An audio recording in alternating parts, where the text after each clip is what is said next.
Good evening, everyone. Very warm welcome on behalf of Manhattan Meditation Center. We extend our greetings and a heartfelt welcome to everyone who is in person at the center and who has joined us on Zoom, YouTube, or Facebook. Thank you for making the time to be with us. We enjoy your company and we really appreciate your time with us. Today's topic, we are having a little different flavor for today's talk. It's not going to be a talk, it's actually going to be a discussion. The topic for the discussion is honoring the journey, reflections on death, dying, and living fully. And today's conversation will be between Izille Stevens. She has been a registered nurse for 20 plus years. And the other person is Rona Schweitz. She's a medical doctor and a longtime meditator. So they are going to share their thoughts on this topic, which is, we don't want to actually talk about. We just want to shy away from it, but it's one of the realities of life, right? So we have to be prepared to accept it, face it, deal with it. Before I hand over the floor to Rona and Izille, just one very important announcement. The Saturday, May 11th, not this Saturday, but the Saturday after that, we are having a one-day retreat in person at the Manhattan Center. Timings are from 10 to 3 p.m. So a lot of people have registered, and we wanted to see if you have not registered, you want to take the benefit of being at the center and enjoy a retreat with others. It's open for the public, and please do register for it. The information is on our website. So we need to have a RSVP number so we know, because lunch will be served to all the participants. So it's important for us to know that you will be joining us. So without further delay, I'm going to hand over. Good evening, everyone. Very nice those who are here on this summer spring day. And of course, also very nice those who are joining us on Zoom. And I would like to encourage everyone just to put on their camera so that we can also see and interact through the eyes, at least meet and get a feel of community. Very nice, even though it is virtual. And before we start, if we could just have a minute of silence and reflection on the theme, honoring the journey, reflections on death, dying, and living fully.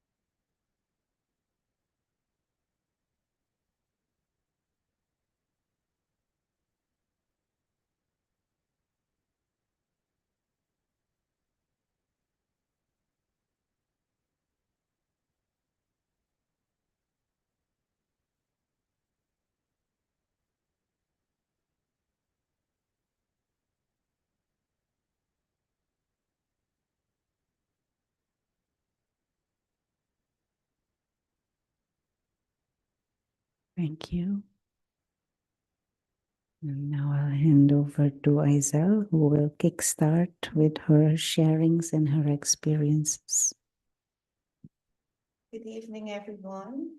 Those of my brothers and sisters in You have to brothers and sisters in Zoom, and those of us who are here in person.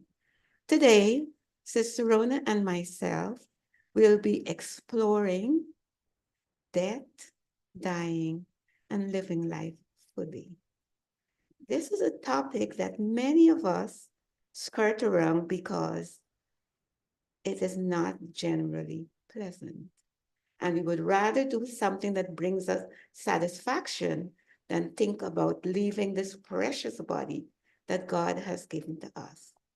But if we look at the definition in an encyclopedia or in the dictionary, it clearly states that every living organism dies. This means the simplest organism, the amoeba, and the complicated body given to us by God.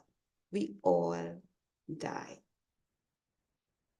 Death, as I said, is a situation in which everything, all your functionality stops.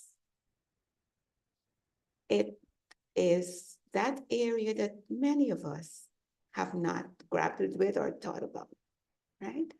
In my years as a professional nurse, I spent many years in the intensive care unit, and I was able to see firsthand how the process of death takes place.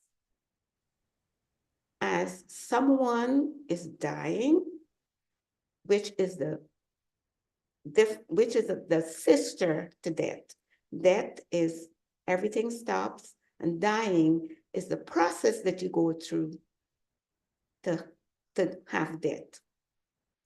Yeah, as lots of people, they die, and it's not always quiet and peaceful. And in addition to that, those who have relatives, they die mentally along with them. Intensive care is intensive care. You have all sorts of drips and medications, whatever going on. And the body is undergoing degeneration at a rapid rate. So sometimes the person who is on the road to death is very peaceful, is very calm, would make eye contact with you, hold your hand, and that's it. Others, you get no communication out of them. Vacant stare, and every single thing has to be done for them. Then here comes the families. They come, they look at their relatives, and some of them cry. You could see sadness written all over their faces. And in addition to that, they make demands to ensure that this body does not go anyplace. Others, though, would just lay very quiet, would just come, thank the nurses, and they would say, look, cut it off. I do not want to see my husband, wife, or family suffering anymore. But that is usually documented. So, some doctrines say, I don't have to die. I don't want to die. And some doctrines say, yes, this physical body is going to go, but there's a unique element in every human being that connects us. It's intangible, and that is the intangible element that goes away from what Mother Earth gave us, the bones and the skin and the muscles and the eyes, whatever, and goes someplace else. All right? So that is death. In addition to that, some people, you would see them jumping up in the bed and they'd say, look over there. I'm seeing someone, call so-and-so. Some of them become profane. And for me, I'm saying to myself, what is this all about? But that is a different area that is not really relevant to this forum. I said that to let you know that each and every one of us deal with death in a different way. But we have no control how and when it happens. If we look, Modern day society has spent billions in trying to give Botox and to give things to make life prolonged. But up until this time, they cannot. You still have to leave this body. Dying is something that can be done by the person who is undergoing this process quietly, or there can be a lot of raving and ranting. And it has to do with a lot of stuff, like I said before, that we're not able to discuss at this forum. I will now hand over to Sister Rona, so she'll tell you about death and dying. Thank you, Isel. Very interesting, no? The whole scene in the ER, the emergency room. Actually, 2 days ago, I was in the emergency room visiting someone. And quite amazing. It was just a Tuesday, normal Tuesday, weekday night. The place was packed in the hallways. And, in the middle of the hustle and bustle of the ER, two ambulances coming in, bringing patients. And there are people lying there who are not responding anymore, in coma or in the process of dying. And all these vibrations going around, all the noise going around, but they're just lying there on the path of leaving. And it reminded me of my time when I used to work in a geriatrics clinic. And generally in a geriatrics clinic, people come in the final stages of their life. And even if it is not the final stages, then they come just to be cared for until they die. Generally, they don't leave the geriatric clinics alive. So I have seen many people in the process of accepting what is coming, in the process of accepting limitations physically. They cannot be independent anymore, physically or mentally also. And also people in the final moments and then leaving the body. And like Isel said, everyone has their own unique way in which that happens. And also the family responds uniquely, or the friends or those close ones around you respond uniquely to that whole what would be journey that they are on and the patient is on. And my years in the geriatric clinics were very formative for my own understanding of life, of death and dying. It infused in me a need to know more and have a broader perspective. And of course, I was at that time already meditating. I was already connected with the Brahma Kumaris, but much younger and much less years also of study and practice. So it really helped me understand the difference between the body and consciousness, the being of consciousness, the soul, and that interplay between the body and the soul. And that there comes a time when the body just is not able to support life anymore. And so the soul needs to go. And of course, how much we are prepared for that, how much we go through that process in peace and with feelings of maybe thankfulness even, or feelings of love and belonging with family, or not, that of course depends on how we have lived our lives and what the quality actually is of our relationships at the end of life.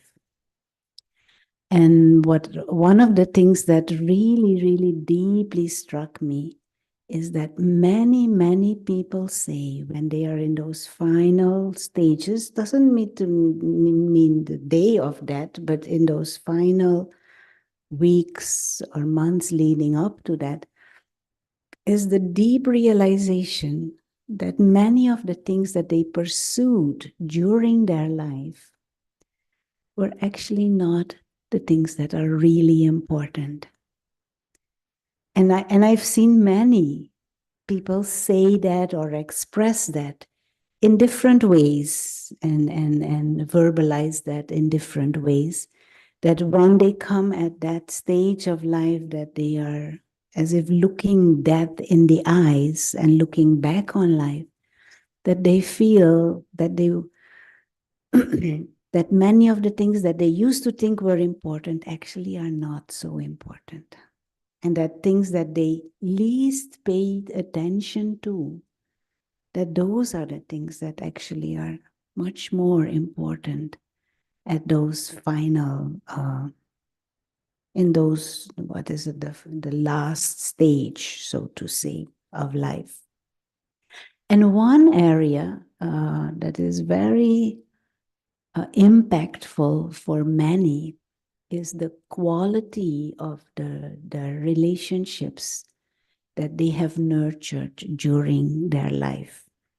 And that doesn't mean deep attachment or dependency, but have their interactions with their families, with their friends, been loving interactions? Have they been interactions that were fulfilling, that were uplifting, that were inspiring? And so then there is not so much a sense of I'm losing them, but there is then a sense of gratitude and gratefulness for what they have received and experienced in those interactions. And there's no unfinished business, no regrets.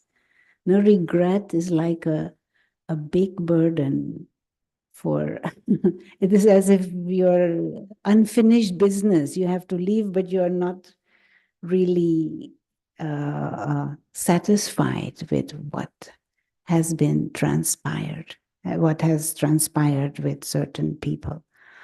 And so that really, it had a profound impact on me. And I felt my years in the geriatric clinic and also in the pain clinic, I learned more about myself, about life, and about what is important in life than I learned in medical school. I used to feel like that. Of course, other things that I learned in medical school were important, but these deeper things of life, I did not. And so I felt it was such a gift. And of course, now from the spiritual angle, I was also growing in my spiritual studies of Raj Yoga, my practice of meditation, where there is an absolute defined understanding of the soul as opposed to the body. And so I could close up, study that, see that in others, and form my ideas based on what I was seeing and observing with people. So that deep understanding of soul as a conscious living being that gives life to the body. And the soul comes into the body in the mother's womb, and then there is like a close, what is that, union. For a long time, soul is using the body in the mother's womb, being born, growing up. Soul is using the body to express, and a human personality forms. But there comes a time that that union also have to separate again. And the body then just returns to nature. I don't know if you have seen, but I have seen a corpse. Soul is not there anymore. even that living energy, that live vibrations, and the person is not there anymore. It is just like a key, what is it, a box, or yeah, a corpse is there. Eyes change, moment soul leaves the body. The expression of the face, it is not there anymore. And my meditation practices have helped me to observe that in a neutral way, without emotions in the sense of fear, but more emotions of wisdom, of fascination, of the natural flow and rhythms of life. And to begin to appreciate the wonder of nature and the wonder of matter and the wonder of a body, but also the wonder of the soul and the wonder of life. And I began to feel and see that life, birth, life, and death, it is all natural. And it is a continuum. It is, you cannot have one and not the other. It's not possible. And to try and resist that is actually going against nature. And yeah, so these are some reflections when I think of this topic. Of course, we can go on and on, but these are some thoughts. So if Izelle would like to say anything or ask anything, The only thing I'd like to add, you have to speak in the mic. as you were talking about the process of dying, I was like thinking back to me seeing the corpses, and an important thing is that if you look, their skin, it becomes like, ashen.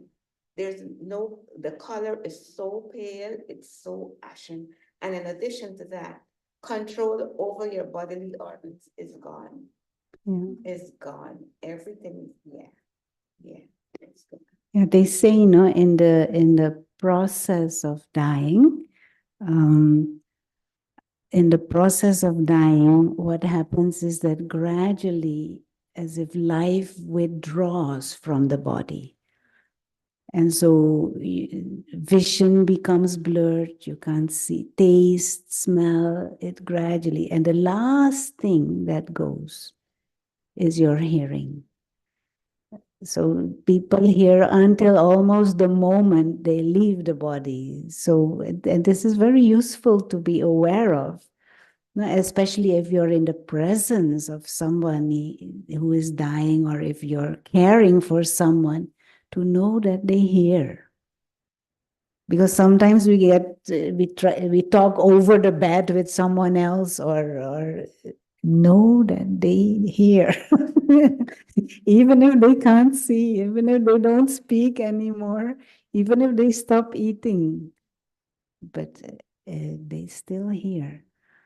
And yeah, I feel this is such a topic that would be very useful if we conquer our fear and resistance to this topic, because it would help us appreciate the wonder of life more, and the wonder of consciousness also.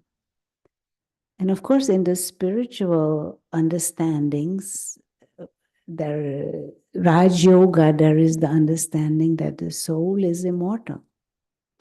So before the soul comes in this body, before we come in this body, we existed. Come in this body we experience this life and experience these interactions, and we learn. And the moment we leave this body, there is as if this detachment process happening, as if you're saying goodbye to this chapter of your journey. And if you can say goodbye in peace, if you could say goodbye with gratitude, if you could say goodbye with loving feelings of enrichment and empowerment, and as if you are ready for the next phase of the journey. And there's a theory that says that when you're on your way out, all the unfinished business flashes in front of you, people would be profane, they would want to fight, they're calling for their family. And it's as if their whole life is just flashing in front of them. And as Sister Rona said, unresolved issues come to face them and they want to try to deal with it at that time. Mm. Yeah. So Yeah, this is another interesting area, no? That if we would think a bit more about this whole process and this whole dynamics, we would live our lives differently also. Because you would be more mindful to give quality to the moment and the present and the interactions now, because you wouldn't want to carry regrets and then at the end have all kinds of unpleasant feelings and headache and something pulling you and someone pulling you or some vision harassing you in terms of what you have said or done to someone. And there was one patient coming to mind. He was um, uh, what is it? Paralyzed. Whole body was paralyzed from his neck down. But he was very bright, alert, and he knows everything, understand everything. And his wife comes to his bed, takes care of him 3 times a day. She brings all the meals for him. She washes him and clothes him. The nurses don't have to do that. 3 times a day. And I worked there for 7 years. I saw that during the time that he was alive, every day. And so one time he called me, he said, "Doctor, I want to talk to you. Can you please tell my wife not to come? Can you please talk to her not to come?" And I was a bit surprised, no, because I used to admire and I used to feel what a good, loving thing. And he said to me, "Because my conscience and my feelings of guilt strangle me." He used that word. They strangle me and suffocate me every time. I said, "Why?" He said, "Because all my married life, I treated her badly. And look how she treats me now." And he used to have other women and other families. None of them come. She's the one who comes. And I said to him, "But you should be thankful, no? Something good you must have done." He said to me, "I haven't done anything good. The good one here is she."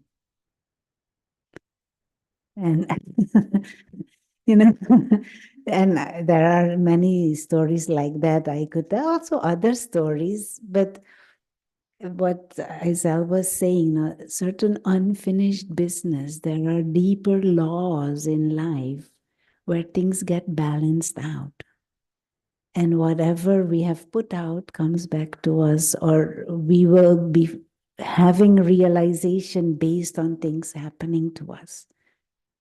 And there is a deeper wisdom in life and death, and lessons to how to live and how to die. Because it is not a question of whether I will die or not. It is more a question of how I will die and how do I live.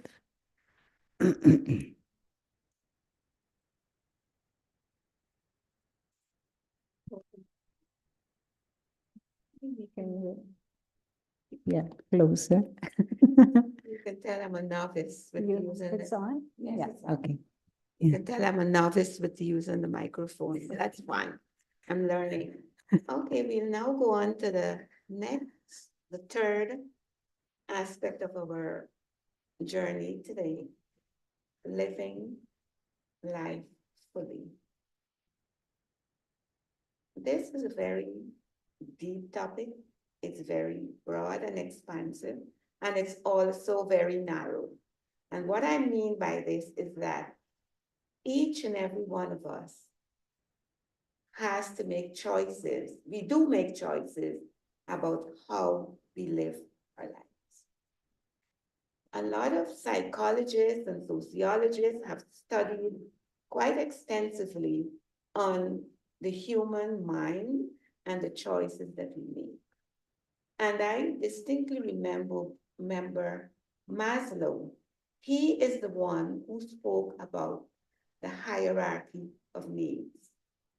And if we look at how we live our life, it's categorized from the basic, meaning we need to get food, water, and a place to live, right? For our brothers and sisters who are homeless, their highest point is survival, and they might not be able to do the other things like having a good education, holding on a good job, and getting to the point of self-actualization.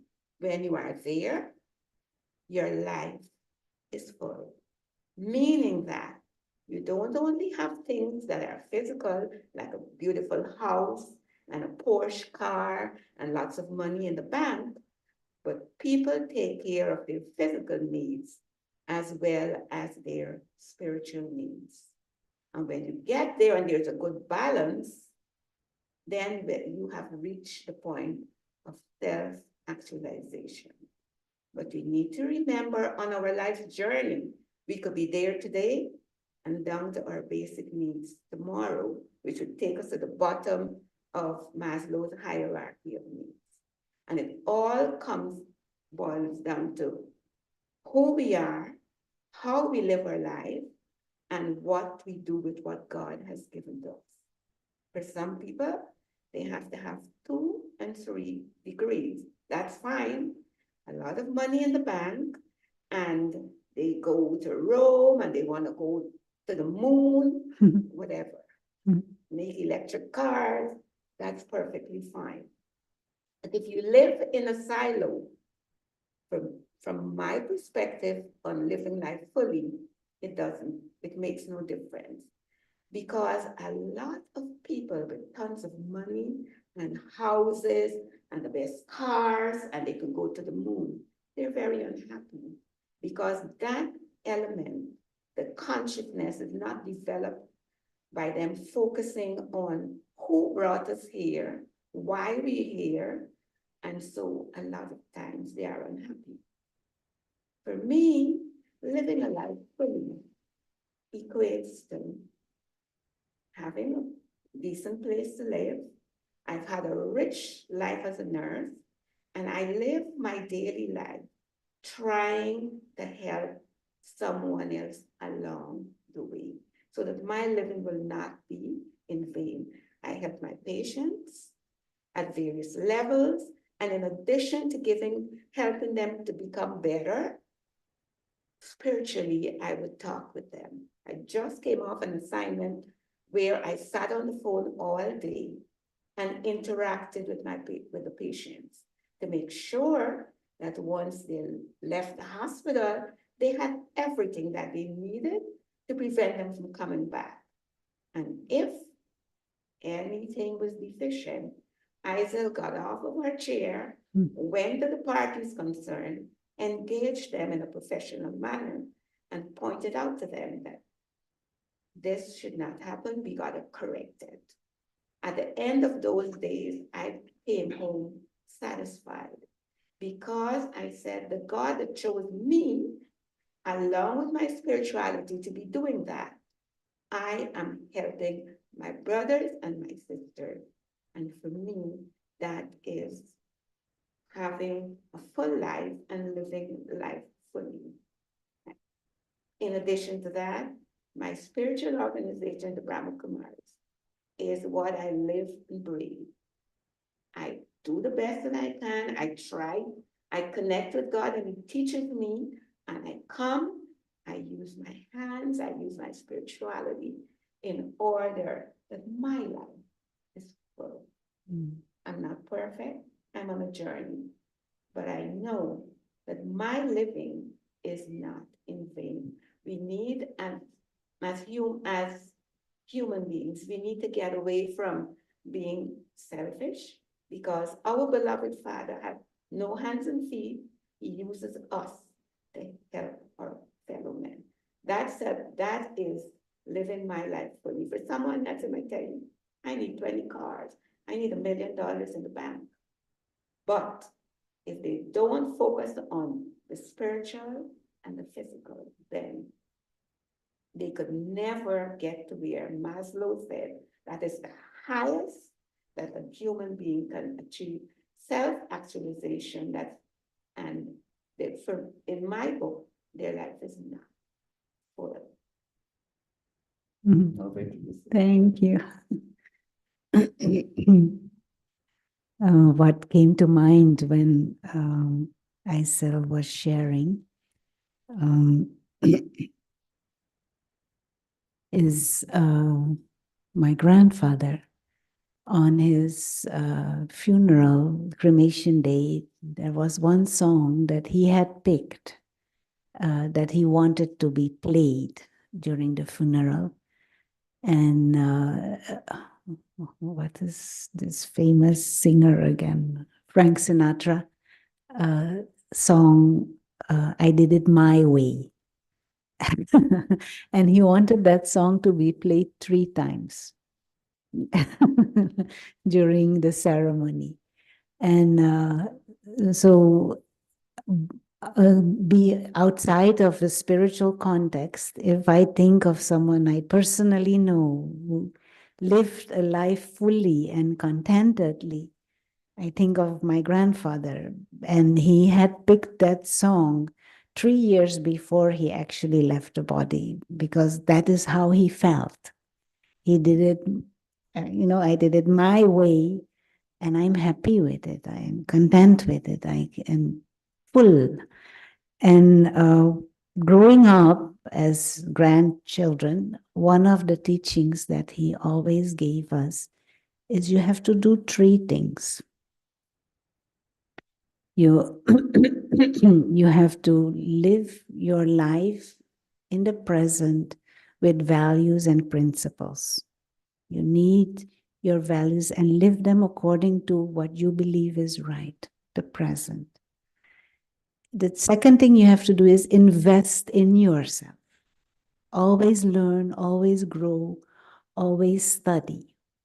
Whatever, and study that he does not necessarily mean academically or career-wise, but be a student of life.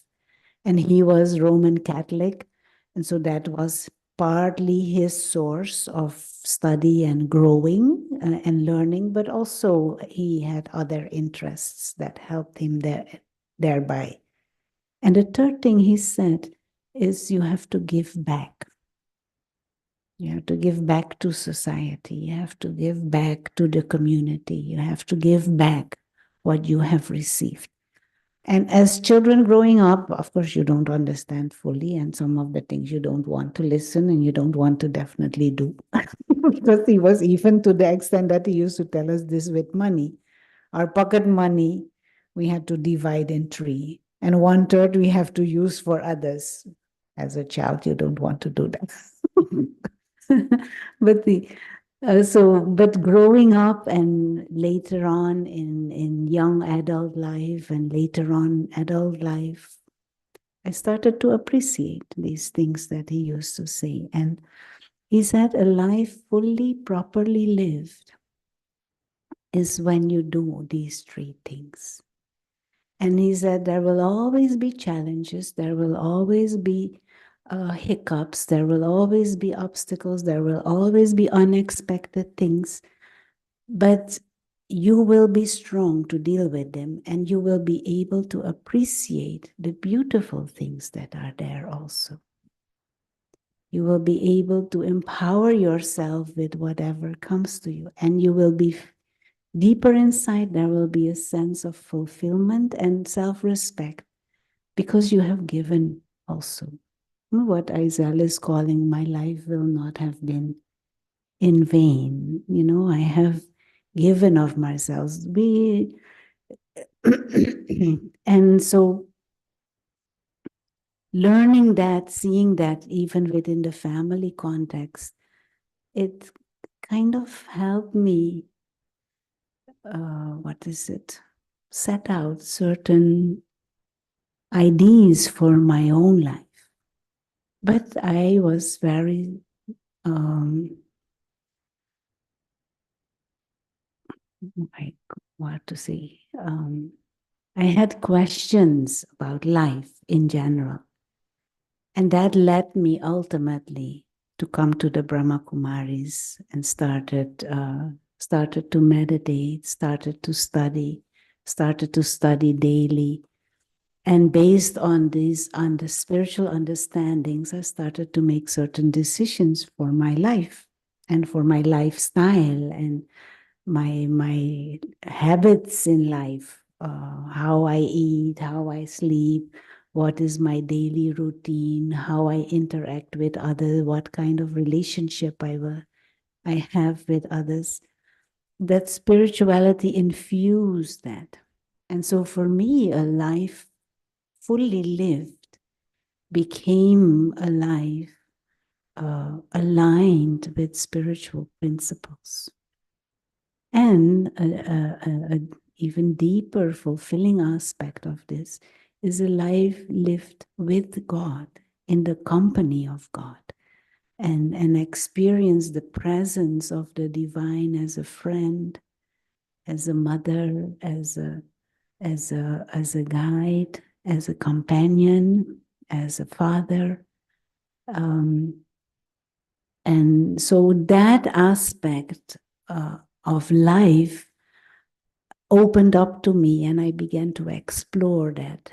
And that infused my choices at my day-to-day interactions. And part of the spiritual principle, of course, is a life of spiritual service. So that then becomes the way of giving back to the world, to society. And yeah, a life lived fully. And I don't know where this came from, but as a young child already, I had the thought. And later on with friends, when we had discussions, I always had the thought I should not have regrets of anything I did in life. Because there are 2 or 3 things that kind of are there that I am not proud of that happened. And even though they happened many, many years ago, they're still there. And one has become much less in terms of, it is not a burden anymore. The memory is there, but it's not a burden anymore. But 2 others, I still feel I have not given back enough yet to cancel out that fully. Uh, but this has always been something I felt, we should not live indebted. And better yet, live with huge savings, extra savings. So you can start out the next part of the journey of the soul with good, what is it? Good accounts, good karma, good account of karma. And to live like that and infuse that in your thinking and your being, then every day is a journey. Every day is full. Every day is new. Every day new opportunities are there. Even though it may be the same work you're going to, the same people you meet, the same food you eat, the same train you take, but every moment there are new opportunities. Today I can smile to someone on the train that I did not smile yesterday to. Because smile also is a way of giving back. There are other ways also, but so these kind of things, living life fully. We have somehow as a humanity lost the art of living. And then life becomes boring, it becomes a survival, it becomes a, what is it? routine, like a machine, day to day. And then the depth and the beauty and the lessons and the wisdom and the secrets, they escape us. To me, there's Yeah, you go on an autopilot. autopilot. And for me, Sister Rona, the computer, Little closer. yeah, this age that we live in, it's very good, but it is very bad too. Because if we're not careful, we live a life of isolation. Yes, just me and my cell phone. We have forgotten the ability to pick up the phone and say, hey, how are you doing today? I want to talk to you about something. They would rather, we tend to text, email, wait for the response. And if you look at the text and the text, some of it is so bland, not even, how are you doing today? Good morning. I'm sending you a dozen roses. This sort of thing. No. To the point, full stop, done. And for us who have children and grandchildren, it behoves us to try to implant in them. Yes, technology is good, but there is something else called talking to the person, reaching out and touching them, saying something, giving them a kind smile and a look, because we have become too mechanical, and that could never make you live life fully. And the other thing is, it's the me. I want. I never have enough. How can we be contented? How could our lives be full if we're forever wanting something else? Spirituality teaches us to be contented. Yes, we have our needs and it must be met, but we need to have restraint. Look to our God and He'll guide us and give us, if we're faithful to Him, what we need when we need it. We don't need $1 million because what? Some people save up all this money, have all these houses, and their children come behind. And in a heartbeat, it's done. You're gone. And all that you lived your life saving to leave for them, they don't value it. So there's a whole lot of re-engineering that we have to do in order that our lives can be fuller. There is a saying, no, in mythology, in a story, some sage talking to someone saying, some people lose their health in order to gain wealth. And then they lose their wealth in order to regain health.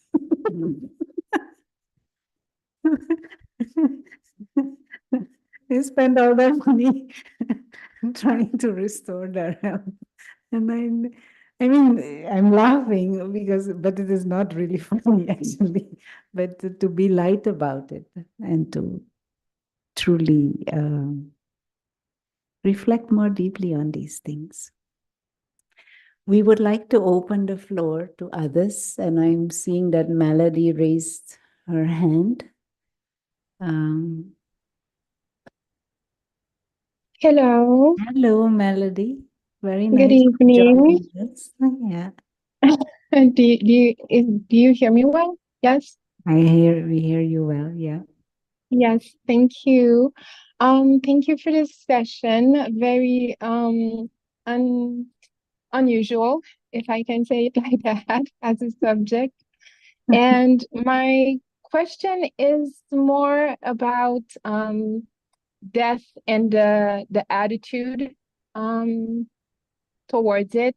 When with spirituality you learn for yourself to deal with it and to understand and to see it as a process of life and to really accept it, and as you were saying, it is important to be able to approach it to better so you can approach life better. And sometimes the attitude that around you is expected when it happens is not the attitude that you have.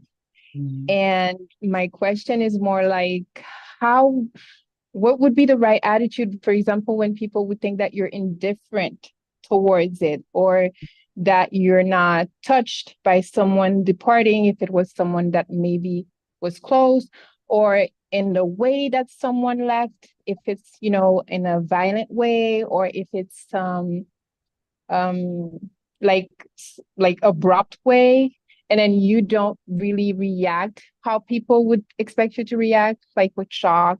So my question is more like, what would be the right attitude or the right answer to give when people don't connect with that attitude? Mhm. Mhm. Thank you. You want to say anything or you want me? Well, thank you, Melody, for that question, because it is very, of course, very, very relevant. And I remember when my father was ill and on his deathbed, of course, I was already many years with the Brahma Kumaris as a meditator, as a student, but also as a facilitator and a teacher. And I had already thought deeply about these matters. And actually, when I started my spiritual journey as a child and teenage years, early adulthood, I could not fathom the idea that my parents wouldn't be here. That was something that I was not even prepared to even think, let my thoughts go there. Um, that amount was my fear and my anxiety around the topic. But when my father ultimately died and that soul left the body, my attitude and my thinking had completely shifted and I had completely internalized. So I was not only in peace, but the whole experience was very rich. And my father had also become a meditator. He meditated a lot on his deathbed. He had changed his lifestyle and he became such a peaceful, loving person. My brother and my mother, they were on the same wavelength. My sister-in-law, same wavelength. But the brother family was not. So cousins of my father's side, father's siblings, children, they were not. And I don't even know what they thought, but I think they thought we were crazy or something. And they were very, they even felt insulted a little bit because they would come crying to my father. And my father would say, please don't cry. There is nothing to cry about. I'm going through such beautiful experiences and I'm having newer insight and my meditation has enriched so much. So he felt that their sorrow wasn't matching the stage he was in, and it wasn't. But at the same time, they felt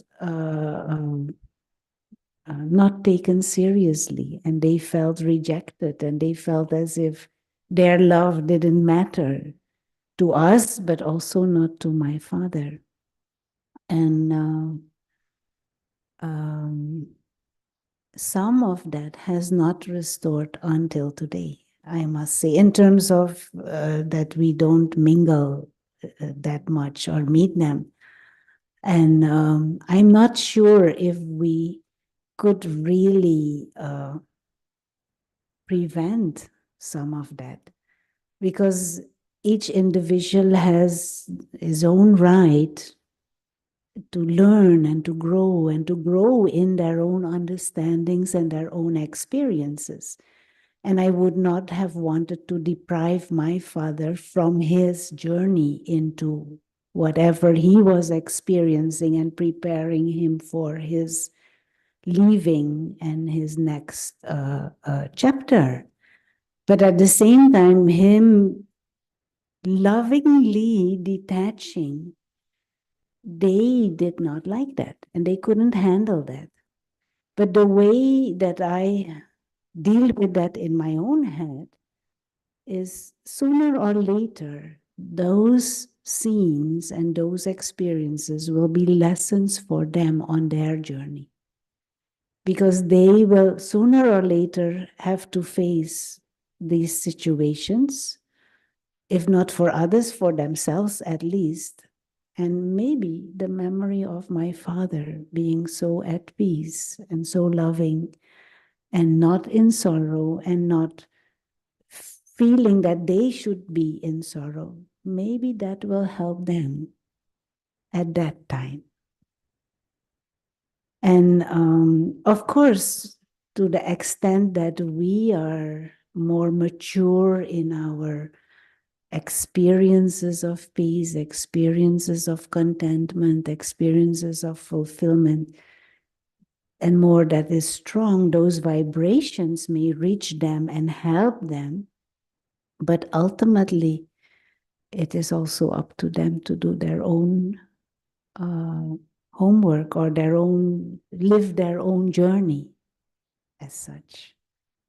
And we might not be able to prevent them having, well, in this case, one of my cousins, he had like a big shock reaction. And I'm not sure if we could have prevented that, even if we were more powerfully peaceful. But still, as a family unit, we were also growing and going through our own journey, which was very beautiful. And I remember my father, his last words were, "I am okay. I am in peace. I am okay. I am in peace." And he closed his eyes, and the next day he left. And I would not have wanted anything else for him and for that soul on his journey.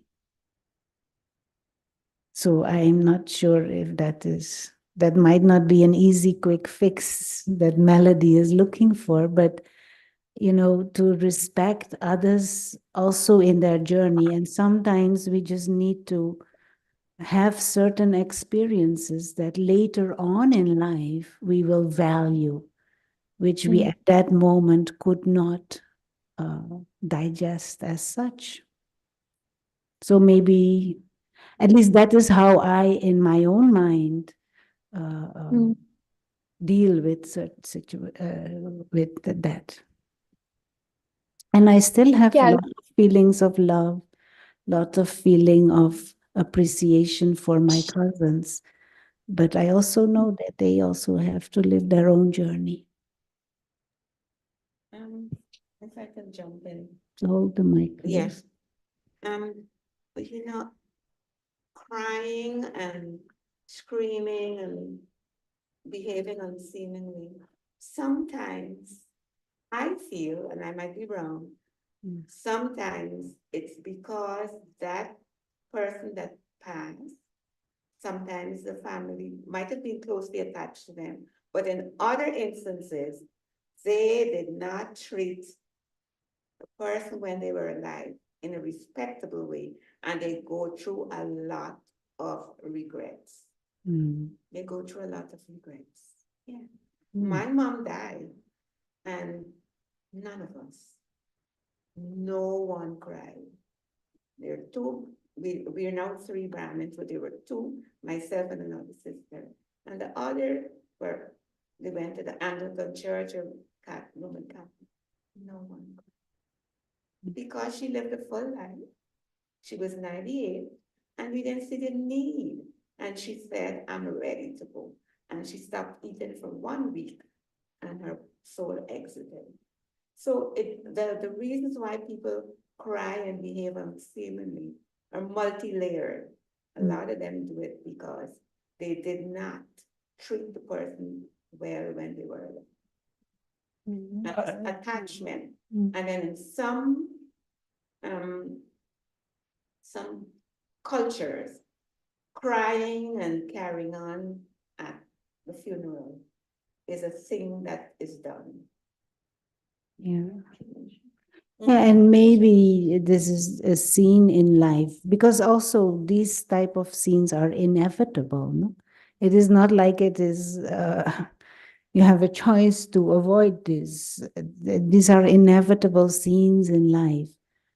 And maybe you encountering something like that is there for us to learn something, to look at something deeper, to to reflect more deeply. And that may be initially for people shocking or hurtful, or but as long as I don't intend and I don't set out to hurt someone, then that might be just their journey. And someone once said to me, when people cry, and crying is one level, no, because you can also not cry but still be sad inside. One thing is that we may not have expressed what we could have and should have expressed during life, but also are we sad for ourselves or are we sad for them? Because sometimes we are sad for ourselves because we feel missing, but for them it is actually the best thing.